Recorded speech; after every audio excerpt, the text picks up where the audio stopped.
সেখানে মূলত রাজনৈতিক দলগুলোর অঙ্গীকার থাকে যে আমরা এই কাজগুলি করব। আমি সেই আলোচনায় যাবার আগে আমি প্রথমেই জানতে চাই আসলে ক্ষমতায় কি আসছে, আপনার কাছে কি মনে হচ্ছে? নির্বাচনে খুব অল্প কয়েকদিন মাত্র বাকি। কোন একটি রাজনৈতিক জোট ক্ষমতা আসবে, কিন্তু ক্ষমতা আসা উচিত ছিল আসলে জনগণের। কেন আমি কথাটা বলছি? জনগণের মতামতকে প্রতিফলিত করে ভবিষ্যতের রাজনৈতিক সরকারের যে রূপরেখা, সেই জায়গাতে আমার কাছে মনে হয় যে কিছু কিছু জায়গাতে জনগণ এখন অস্পষ্ট অবস্থানে রয়ে গিয়েছে। অনেক কিছুই আমাদের রাজনৈতিক দলগুলি ব্যাখ্যা করেন নাই। তাদের নির্বাচন পরবর্তী অবস্থান কি হবে এরকম জায়গাতে কিছু কিছু বিষয়ে তারা ধোঁয়াশাপূর্ণ অবস্থান রেখে দিয়েছেন। আমার কাছে মনে হয় যে রাজনৈতিক দলগুলি ক্ষমতায় আসবে আর কি, কোন একটি রাজনৈতিক দল বা জোট। আর ক্ষমতায় কি আসছে আপনি যদি এইভাবে চিন্তা করেন যে বিএনপির নেতৃত্বাধীন জোট অথবা জামাতের নেতৃত্বাধীন জোট, এটা আমি বলতে পারবো না। এই কারণে যে প্রথমত প্রেডিকশন মডেল, জরিপ বিভিন্ন জায়গায় দেখছি, জরিপ নিয়েও যদি কথা বলেন যে আসলে বিএনপির পক্ষে কথা বলেছে। কিন্তু সবসময় কি জরিপ আসলে ঠিক হয়? জরিপ জিনিস পরে আমার কোনো আস্থা নেই, কারণ জরিপের চরিত্র নির্ধারণ করে জরিপের টাকা এবং কারা জরিপ করাচ্ছে তার উপরে। আরেকটি হচ্ছে যে অনেক জরিপ খুবই অদ্ভুত। যেমন ধরেন একটা টিভি চ্যানেল লিখলো যে ঢাকা 12 আসনে কে জিতবেন বলে মনে করেন, বলে সবার নাম দিয়ে দিল। আমি একটা এমনি বলছি, এটা কোনো উদাহরণ হিসেবে, ঢাকা 12 স্পেসিফিক না, ধরেন 11, 10। কিন্তু ভোটটা যখন হচ্ছে অনলাইনে, ওনারা কি করে নিশ্চিত করেন যে অনলাইনে ভোটিং এর মধ্যে ওই 11, 12, 13 ভোটাররা যার যার জায়গায় ভোট দিচ্ছেন? এটা তো হয় না। তাহলে তারা সর্জন্য ওপেন একটা প্ল্যাটফর্মে দিয়ে ঢাকা 11-তে কে জিততে পারে বলে মনে করেন। এখন ওই সময়ে ওই জরিপটা যার চোখের সামনে যাচ্ছে, সেইখানে যেসব দলের অ্যাক্টিভ ভোটাররা বা নন ভোটার ইভেন, কারণ ওইখানে তো এটাও বোঝা সম্ভব না যে ওনার বয়স 18 না 18 নিচে, যারা ওইখানে ইয়েস নো দিচ্ছে, এবং তার ভিত্তিতে বলে দেওয়া হচ্ছে, জরিপ করে দেখা গিয়েছে ঢাকা 10 আসনে তমুক জিতছেন, ঢাকা 11 আসনে তমুক জিতছেন। স্বয়ং গণমাধ্যম পর্যন্ত একটা জরিপের নামে যা করে ফেসবুক এবং ইউটিউবে, সেগুলি সব হচ্ছে জাস্ট তামাশা। তাহলে জরিপ আপনি বিশ্বাস করবেন কেন? কারণ দেখেন, আবার আমি ভালো করে বুঝিয়ে বলি, ফেসবুকে একটা জরিপ ছেড়ে দিয়েছেন, ইউটিউবে একটা জরিপ ছেড়ে দিয়েছেন, সেইখানে বলছেন ঢাকা 1 আসনে কে জিতবেন। কিন্তু আপনি প্রথমে নিশ্চিত করেন নাই যে যারা ভোট দিবে তারা কি 18-র উপরে না 18-র নিচে। নিশ্চিত করেন নাই তারা কি ঢাকা 1 আসনেরই ভোটার নাকি 1 আসনের ভোটার না। নিশ্চিত করেন নাই যে 1 আসনের ভোটাররা সবাই এইটা দেখতে পেয়েছেন। তারপর এটাও নিশ্চিত না যে সবাই ইন্টারনেট ব্যবহার করেন, সবাই ইউটিউব এবং ফেসবুকে গিয়ে এই জায়গাটাতে ভোট দিবেন। না দিলেন কত পার্সেন্ট সেটাও নিশ্চিত করেন নাই, কিন্তু ওইটা দিয়ে নিউজ করছেন এগিয়ে আছেন ঢাকা 1-এ জরিপের ভিত্তিতে অমুক প্রার্থী। এগুলো জাস্ট তামাশা, খেলা। মানে এইটা কি প্রভাবিত করার জন্য এই কাজগুলি করা হয়? এগুলি এক ধরনের ভোটারদের প্রাচীন পদ্ধতি ভোটারদেরকে প্রভাবিত করার জন্য। যদি শিক্ষিত ভোটার হয় তাহলে এটা দিয়ে কোনোভাবেই প্রভাবিত হয় না। আর অশিক্ষিত ভোটার যদি হয়, তবে কোনো কোনো ক্ষেত্রে তারা মনে করে যে আয় হায় উনি তো জিতে যাচ্ছেন, তাহলে আমার ওনার সাথেই থাকা উচিত। এইভাবে হয়তো কেউ কেউ প্রভাবিত হতে পারেন। তবে আমার মনে হয় যে এই পরিমাণটা আগের চাইতে অনেক কমে এসেছে, কারণ মানুষ এখন এগুলো বুঝে। জি, আরেকটি বিষয় অনেক জরিপ তো আছে পয়সা দিয়ে করানো হয়। জি, তুষার ভাই, খুব অল্প কয়েকদিন নির্বাচনের 12 তারিখ ভোটের ব্যাপারে, কিন্তু এখনো গণভোট নিয়ে একটি কথা বিভিন্নজন বলছেন। এখনো আমরা সম্প্রতি দেখেছি শাহীন মালিকের একটি বক্তব্য, আমি সেই বক্তব্যটি একটু উল্লেখ করতে চাই। পৃথিবীর ইতিহাসে সবচেয়ে হাস্যকর গণভোট হতে যাচ্ছে বলে মন্তব্য করেছেন সংবিধান বিশেষজ্ঞ ডক্টর শাহীন মালিক।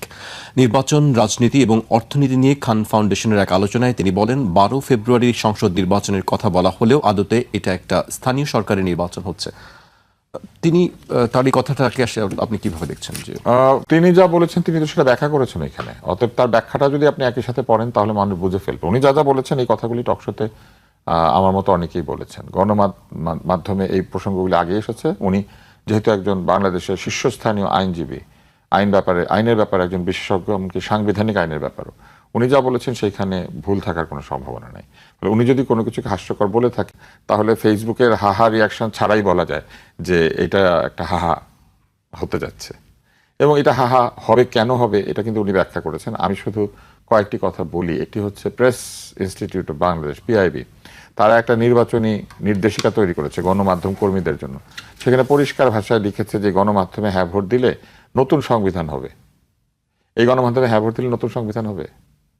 এই সংস্কার কি নতুন সংবিধান তৈরি করতে যাচ্ছে, নাকি এক্সিস্টিং সংবিধানের কিছু ধারাকে পরিবর্তন করে এটাকে ফ্যাসিবাদ বিরোধী একটা চরিত্র দিতে চাচ্ছে? ব্যাপারটা তাই ছিল না? শুরুতে তাই বলা হয়েছিল। তাহলে ওইখানে প্রিন্টেড অবস্থায় লেখা আছে যে নতুন সংবিধান হতে যাচ্ছে, নতুন সংবিধান হবে। নতুন সংবিধান কি করে হবে? সেই সংবিধান কি তাহলে 2026 সালের সংবিধান? এই কথাটাই তো পরিষ্কারভাবে বলে নাই। ফলে পুরো গণভোটের ব্যাপারটাই একটা ধোঁয়াশা। এইটা হ্যাঁ দিলে কি হবে আসলে? জি, এটিও প্রশ্ন যে হ্যাঁ, হ্যাঁ, কি হবে? জয়ী হলে কি হবে বা না জয়ী হলে কি হবে হ্যাঁ, সেটি হ্যাঁ জয়ী হলে কি হবে, হ্যাঁ জয়ী হলে কি হবে না, এই ব্যাপারগুলি খুব পরিষ্কারভাবে ওনারা বোঝান নাই। ওনারা কতগুলি পজিটিভ জিনিসপত্র ওইখানে দিয়ে একটা প্রচার অভিযান শুরু করেছেন, যেখানে বারবার বলার চেষ্টা করেছেন যে এইগুলি হলে আর ফ্যাসিবাদ আসবে না। আমি একটা টেলিভিশন অনুষ্ঠানে রিলে, মানে সংবাদের রিলে দেখেছি, বাংলাদেশের একজন সুপ্রিম কোর্টের আইনজীবী, সুপ্রিম কোর্ট হচ্ছে বাংলাদেশের সংবিধানকে আপহোল্ড করে, সুপ্রিম কোর্ট হাইকোর্ট হচ্ছে এই সংবিধানকে রক্ষা করে, তাই না, একটা রক্ষা কবচ।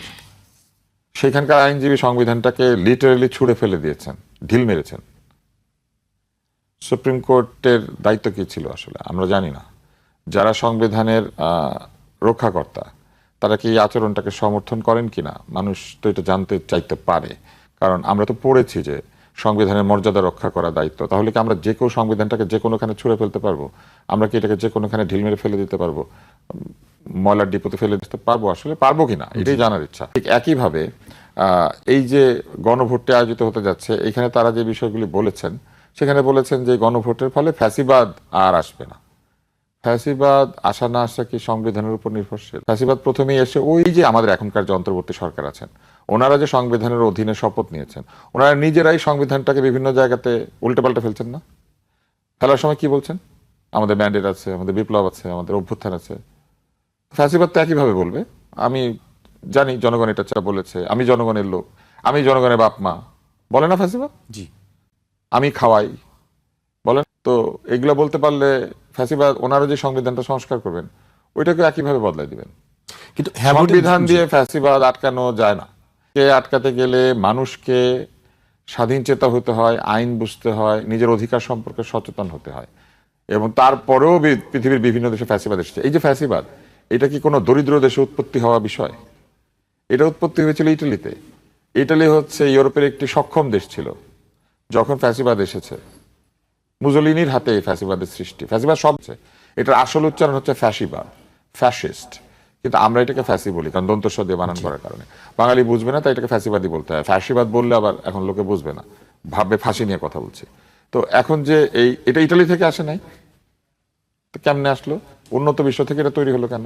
আরেকজন যে ছিলেন জার্মানিতে, জার্মানি তখন ইউরোপের সবচেয়ে উন্নত দেশগুলো একটা জায়গায় পৌঁছে গিয়েছিল না, শিল্পোন্নত দেশ। শিল্পোন্নত হওয়ার কারণে তারা যুদ্ধ করতে পেরেছে। ফ্যাসিবাদী আমরা স্পেনে দেখি নাই, ফ্র্যাঙ্কো। তাহলে এত উন্নত দেশে, এত উন্নত দেশে এটা আসলো কিভাবে? ওনার বিধান বানাতে পারে নাই, সেজন্য এসেছিল? মোটেও না।